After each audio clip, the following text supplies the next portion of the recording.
इस कार्यक्रम के पुण्यार्चक हैं श्रीमती शांति देवी पाटने, पत्नी श्री स्वर्गीय निर्मल कुमार जी पाटने, सुपुत्र Suresh Kumar पाटने, Vijay Kumar पाटने, Amit Kumar पाटने, Imphal, Manipur. Shri Parshvanath Re Rolling Mills Limited, Durgapur 1, Bardhaman, West Bengal. Amita Jain, पत्नी अनिल कुमार जैन, संगीता जैन, पत्नी विपिन कुमार जैन। मानक चंद, कमला देवी, राकेश, नीतू, ऋषभ और आयुषी मुशरफ, B123, सेठी कॉलोनी, जयपुर। 2. स्वाध्याय मंडल, भगवान 1008 मुनि सुब्रतनाथ मंदिर, बारामती, महाराष्ट्र। श्री दिगंबर जैन महिला शास्त्र सभा, सूर्यनगर, गाजियाबाद। श्रीमती उषा जैन, स्वर्गीय श्री वीरेंद्र कुमार जैन, भोपाल, पारस सिटी। पंकज जैन, आशु जैन, पंकज कुमार जैन, छवि जैन, विशाल जैन, सारिका जैन, अन्य, प्रियांशी, दिव्यांशी, आयुषी, सुहानी, तनिष्का। पुष्पा देवी जैन, धर्मपत्नी पुष्प कुमार जैन, केयर ऑफ मंजुश्री, पाउना बाजार, इम्फाल, मणिपुर। रत्न करंडक श्रावकाचार ग्रंथ, सुरेखा, प्रदीप जैन, 14, बंधु समाज सोसाइटी, उस्मानपुरा, अहमदाबाद। श्वेता जैन, धर्मपत्नी राज पीयूष जैन। स्वर्गीय सोहन लाल जी, धर्मी देवी गंगवाल के पुत्र, तेजपाल, हाउस ऑफ पुष्पा देवी, सुपुत्र रोहित प्रिया, राजीव प्रीति, सुपौत्र सक्षम, सुवीर, सुपौत्री माहिका, यति गंगवाल, बरसोल, बिहार। एसके जैन, श्रीमती संतोष जैन, विपुल जैन, श्रीमती आराधना जैन, पारुल जैन, अतुल जैन, पूर्णिमा जैन और आर्यन जैन, कानपुर।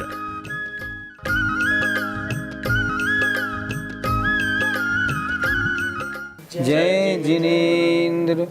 नमः श्री वर्धमानाय निर्धूत कलिलात्मने, सालोकानां त्रिलोकानां यद् विद्यादर्पणायते। पंच परमेष्ठी भगवान की जय। पिछली पाठशाला में परिग्रह परमाण व्रत की चर्चा हुई। श्रावक के 12 व्रतों में से 5 अणुव्रत की चर्चा पूरी हो गई। आज हम ये चर्चा करेंगे अणुव्रत धारण करने का फल क्या मिलता है।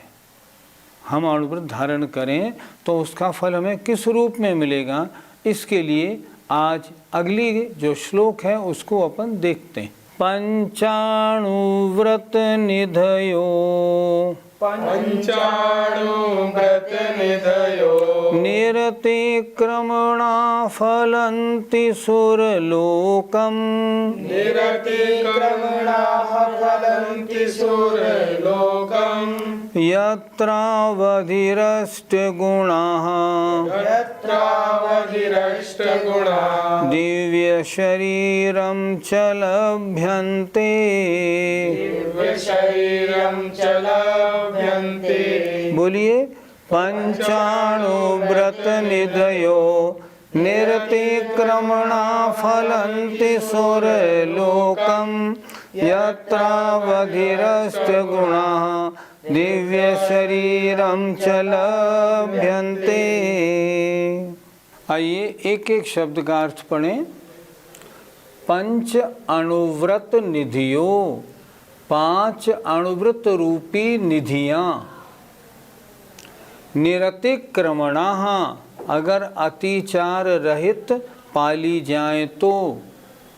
फलंति, फल देती हैं। सुरलोकम, देवताओं के लोक का अर्थात स्वर्ग का।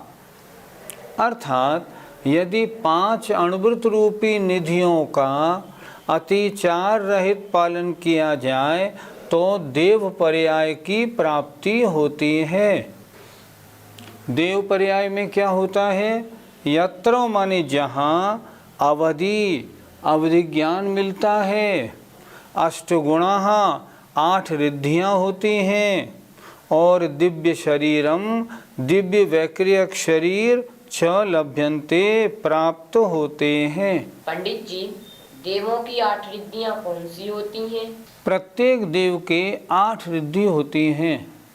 छोटे देवों में उन रिद्धियों की सामर्थ्य कम होती है, बड़े देवों में उन रिद्धियों की सामर्थ्य ज़्यादा होती है। पहली रिद्धि होती है अणिमा, अर्थात अपने शरीर को छोटे से छोटा बना लेना। दूसरी होती है महिमा, अपने शरीर को योजनों लंबा बना लेना। महिमा माने बड़ी। तीसरी होती है गरिमा, अपने शरीर को अत्यंत भारी बना लेना।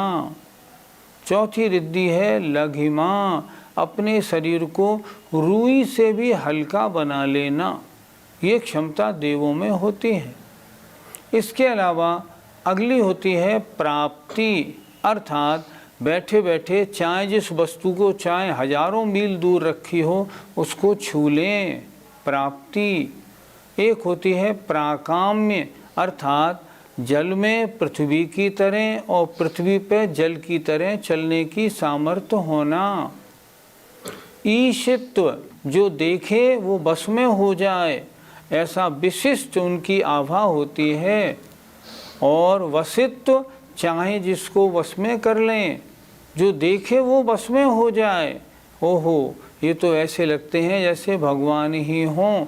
ऐसी 8 प्रकार की रिद्धियाँ हर देवों में होती हैं और इन रिद्धियों के कारण वे अपने तरह तरह के रूप बनाते रहते हैं और आनंद लेते रहते हैं। पंडित जी, देवों का शरीर कैसा होता है? देवों का शरीर होता है वैक्रिक शरीर। वैक्रिक शरीर किसे कहते हैं? जिसको चाहे जैसा बना लें, छोटा बड़ा लंबा चौड़ा मोटा कैसा ही बना लेते हैं, उसे कहते हैं वैक्रियक। तरह तरह की विक्रिया करने की जिसमें शक्ति होती है वो वैक्रियक शरीर कहलाता है।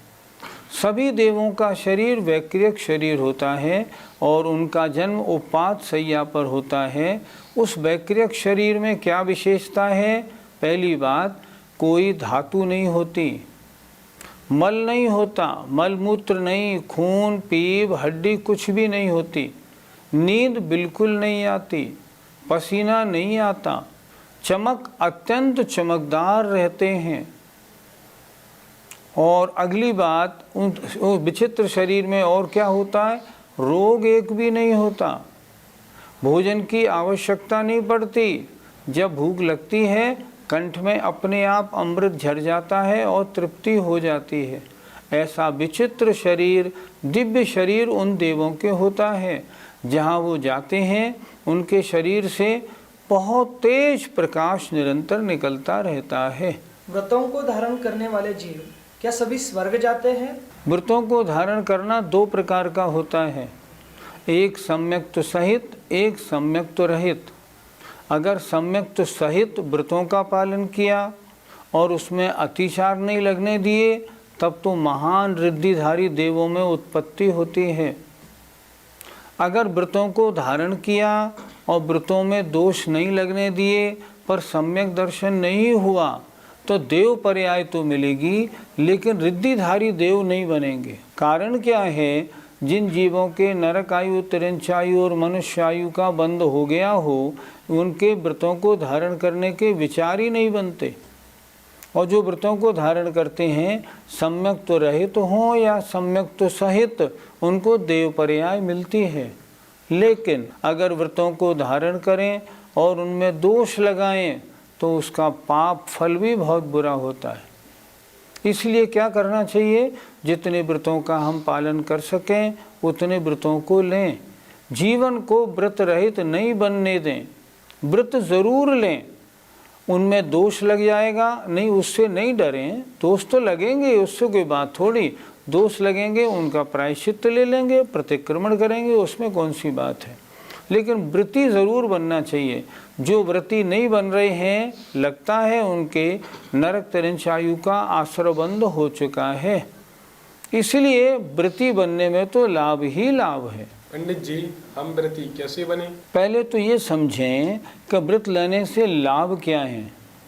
जब आपकी समझ में ये आ जाएगा व्रती बनने के लाभ बहुत हैं, जब ये समझ में आ जाएगा फिर व्रत लेने का आपका अपने आप भाव बनेगा और आप व्रतों को धारण कर लेंगे। ये तो जब तक व्रतों के बारे में और इनके फल के बारे में नहीं समझा है तब तक ये दिक्कत है, अदरवाइज़ कोई दिक्कत थोड़ी है। अब देखो, व्रती बनने वाले की ये पर्याय भी सफल होती है, अगली पर्याय भी सफल होती है। और व्रती बने तो अगली पर्यायों में तरह तरह के सुखों की प्राप्ति होती है। अगर देव पर्याय की प्राप्ति हो गई तो क्या फ़ायदा होगा? पंचमेरु के अकृत्रिम जिनालय, नंदीश्वर द्वीप के जिनालयों की वंदना करेंगे, भगवान की पूजा करेंगे, सातशय पुण्य का बंद करेंगे। इसलिए व्रत जरूर धारण करने हैं। ये नियम ले लें, अव्रती मरेंगे नहीं, हम व्रत धारण करके ही मरेंगे, चाहे 2 प्रतिमा लें चाहे ज़्यादा लें, लेकिन अव्रती में मरना उचित नहीं। आचार्य समंत भद्र महाराज अब ये बताने जा रहे हैं कि 5 अणुव्रतों में कौन कौन शास्त्रों में प्रसिद्ध हुए हैं।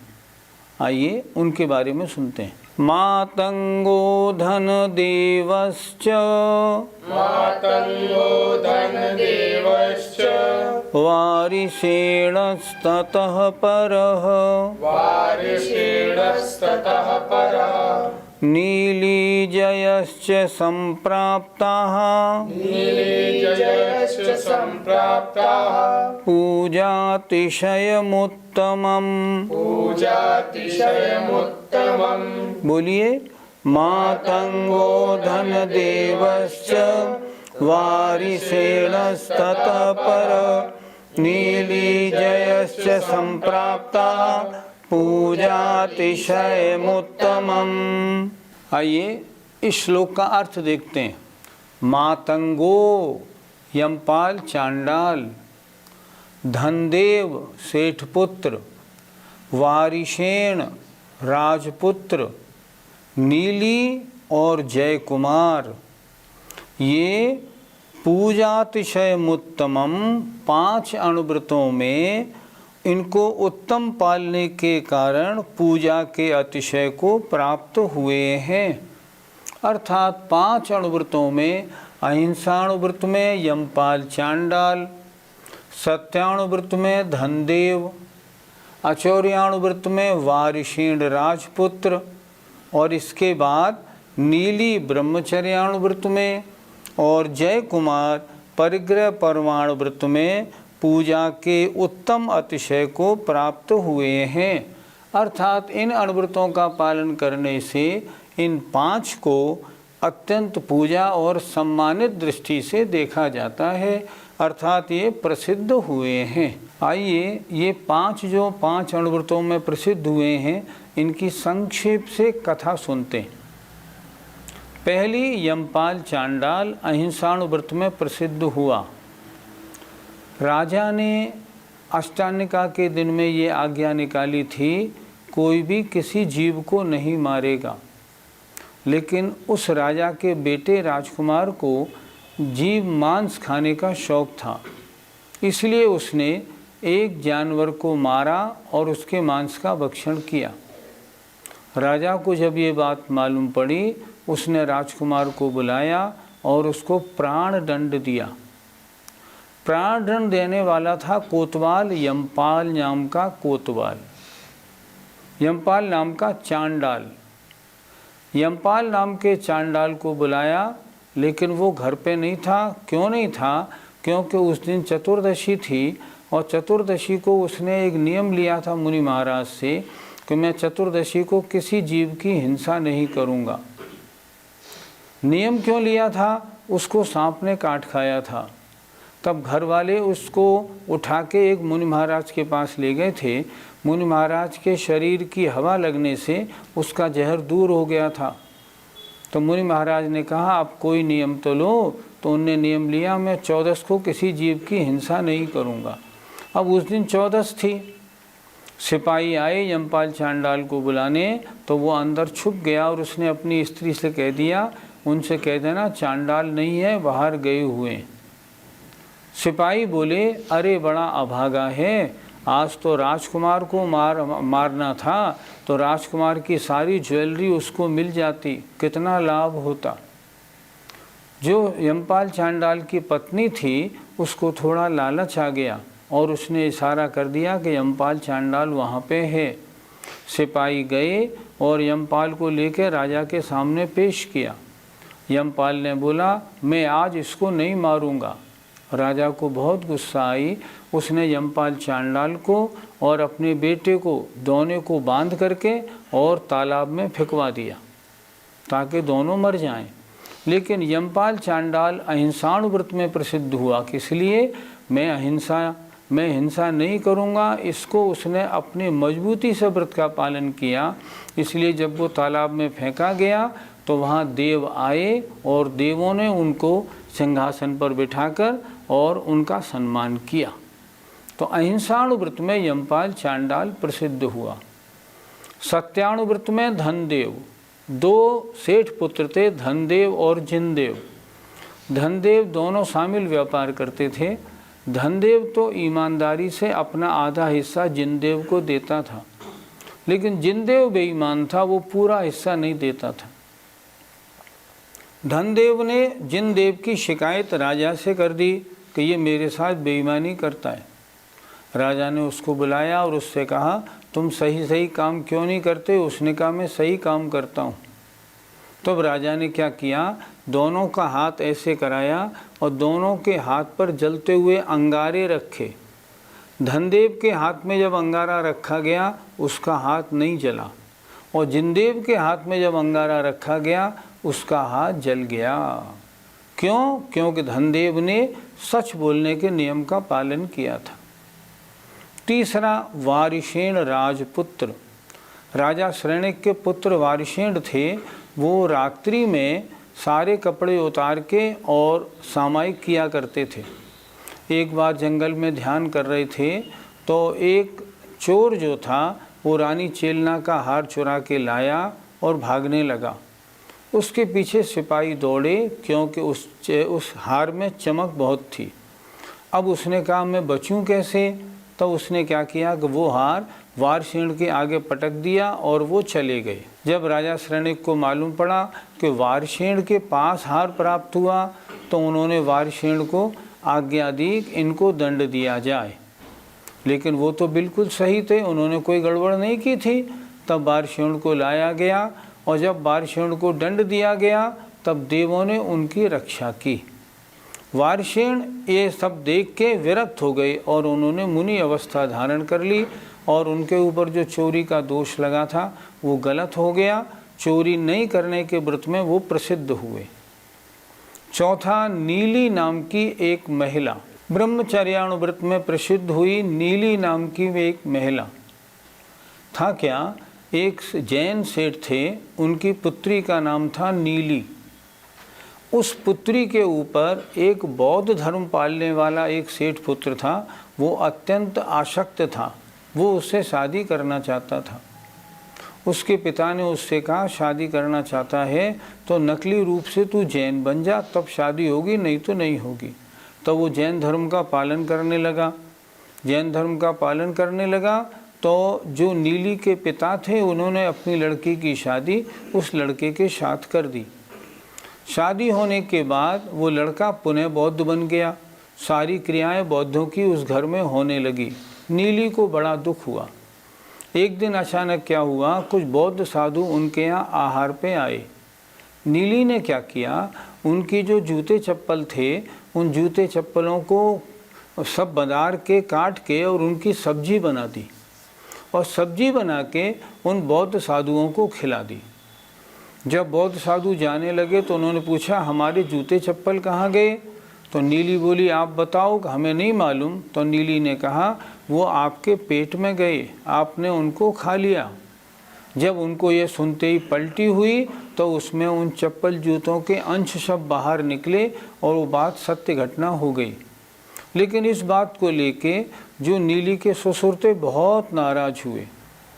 सास ने क्या किया, नीली के ऊपर दोष लगा दिया कि नीली जो है इसका चाल चलन ठीक नहीं है। ये अन्य पुरुष के साथ अपना संबंध रखती है, इसलिए ये दोषी है। जब नीली ने ये बात सुना तो उसे बहुत दुख हुआ, क्योंकि वो ब्रह्मचर्य में बहुत अडिग रहने वाली थी। वो मंदिर में गई, भगवान के सामने नियम लेकर खड़ी हो गई कि जब तक मेरे ऊपर ये दोष है तब तक मेरा अन्न जल का त्याग है। और वो उपवास लेके वहाँ मंदिर में ही बैठ गई। जब वहाँ के नगर देवता देवी को मालूम पड़ा कि नीली तो इतनी अच्छी है, उस पर दोष लगा दिया है, तो उसने क्या किया, रात को उस नगरी के जो दरवाजे थे उनको मजबूत बंद कर दिया और राजा को सपना दे दिया कि जो अडिग ब्रह्मचर्य पालने वाली महिला होगी, जब उसका हाथ लगेगा तब ये फाटक खुलेंगे, नहीं तो नहीं खुलेंगे। सब महिलाएं आईं, सब ने हाथ लगाया लेकिन नहीं खुली। अंत में नीली को बुलाया गया।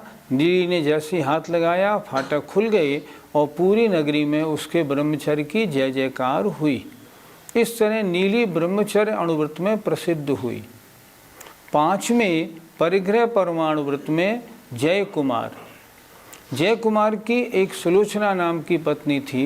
ये जय कुमार रहे राजा भरत के चक्रवर्ती। इनके सुलोचना नाम की रानी थी। सुलोचना के साथ थे ऊपर स्वर्ग में। एक बार इनके सुलोचना एकमात्र रखने की इनकी बड़ी प्रशंसा हुई।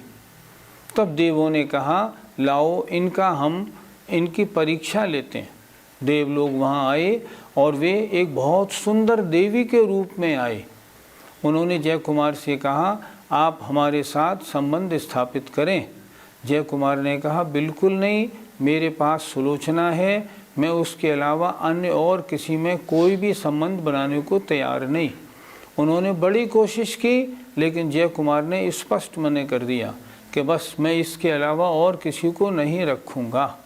इस तरह जय कुमार ने सिर्फ एक स्त्री का परिग्रह रखा, अन्य स्त्री परिग्रहों की बिल्कुल इच्छा नहीं की। परिग्रह परमाणु व्रत में वो प्रसिद्ध हुए। इस प्रकार ये 5 जो हैं 5 अणुव्रतों में प्रसिद्ध हुए हैं। शास्त्रों में इनकी कथाएं और डिटेल में हम लोग पढ़ सकते हैं। आज तो प्रोग्राम अगर बताएंगे तो बहुत लंबा हो जाएगा, इसलिए संक्षेप में हमने ये बात बता दी कि इस तरह 5 अणुव्रतों का पालन करने से ये 5 जीव प्रसिद्ध हुए। विशेष बात क्या है, जिन्होंने व्रत लिए और व्रतों का पालन अच्छी प्रकार किया और सामने समस्या आ जाने पर भी जिन्होंने अपने व्रतों को नहीं तोड़ा, उनकी देवों ने आके प्रशंसा की, देवों ने आके उनका सम्मान किया, उनकी पूजा की, उनको सिंहासन पर बिठाया और उनका अभिषेक किया। यमपाल चांडाल जैसे व्यक्ति का देवों ने सम्मान किया। उसका कारण क्या था कि जो अहिंसा का व्रत लिया था, उस अहिंसा व्रत का उसने पूरी तरह पालन किया। हमें भी चाहिए, हम भी जीवन में इन व्रतों को धारण करें और जो अपनी सीमा बना लें उससे बिल्कुल हिले नहीं। यदि ऐसा करेंगे तो देवलोक की प्राप्ति होगी, अगली पर्याय में स्वर्ग में जाएंगे और तरह तरह के विदेश क्षेत्र जाकर सीमंदर स्वामी का प्रवचन सुनेंगे, अपने जीवन को धन्य करेंगे। मुझे आशा है आप सभी अणुव्रतों को धारण करने का मन बनाएंगे। जय जिनेंद्र। इस कार्यक्रम के पुण्यार्चक हैं श्रीमती शांति देवी पाटने, पत्नी श्री स्वर्गीय निर्मल कुमार जी पाटने, सुपुत्र Suresh Kumar पाटने, Vijay Kumar पाटने, Amit Kumar पाटने, Imphal Manipur. Shri Parshvanath Re Rolling Mills Limited, Durgapur 1, Bardhaman, West Bengal. Amita Jain, पत्नी अनिल कुमार जैन, संगीता जैन, पत्नी विपिन कुमार जैन। मानक चंद, कमला देवी, राकेश, नीतू, ऋषभ और आयुषी मुशरफ, B123, सेठी कॉलोनी, जयपुर। 2 स्वाध्याय मंडल, भगवान 1008 मुनि सुब्रतनाथ मंदिर, बारामती, महाराष्ट्र। श्री दिगंबर जैन महिला शास्त्र सभा, सूर्यनगर, गाजियाबाद। श्रीमती उषा जैन, स्वर्गीय श्री वीरेंद्र कुमार जैन, भोपाल पारस सिटी, पंकज जैन, आशु जैन, पंकज कुमार जैन, छवि जैन, विशाल जैन, सारिका जैन, अन्य प्रियांशी, दिव्यांशी, आयुषी, सुहानी, तनिष्का। पुष्पा देवी जैन, धर्मपत्नी पुष्प कुमार जैन, केयर ऑफ मंजुश्री, पाउना बाजार, इम्फाल, मणिपुर। रत्न करंडक श्रावकाचार ग्रंथ, सुरेखा प्रदीप जैन, 14, बंधु समाज सोसाइटी, उस्मानपुरा, अहमदाबाद। श्वेता जैन, धर्मपत्नी राज पीयूष जैन। स्वर्गीय सोहन लाल जी, धर्मी देवी गंगवाल के पुत्र, तेजपाल, हाउस ऑफ पुष्पा देवी, सुपुत्र रोहित प्रिया, राजीव प्रीति, सुपौत्र सक्षम, सुवीर, सुपौत्री माहिका, यति गंगवाल, बरसोल, बिहार। एसके जैन, श्रीमती संतोष जैन, विपुल जैन, श्रीमती आराधना जैन, पारुल जैन, अतुल जैन, पूर्णिमा जैन और आर्यन जैन, कानपुर।